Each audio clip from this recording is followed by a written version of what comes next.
قل لمن ما في السماوات والأرض قل لله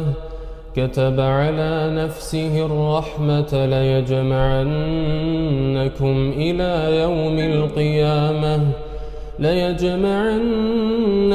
إلى يوم القيامة لا ريب فيه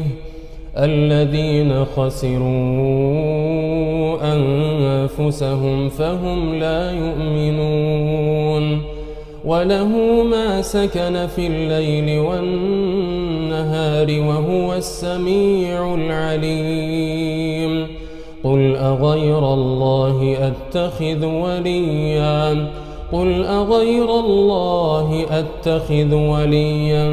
فاطر السماوات والأرض وهو يطعم ولا يطعم قل إني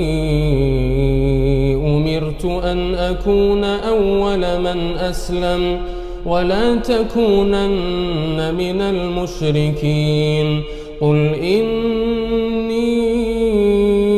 أخاف إن عصيت ربي عذاب يوم عظيم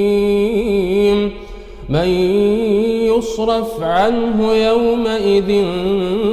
فقد رحمه وذلك الفوز المبين وإن يمسسك الله بضر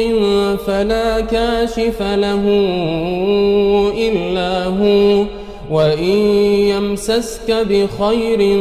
فهو على كل شيء قدير وهو القاهر فوق عباده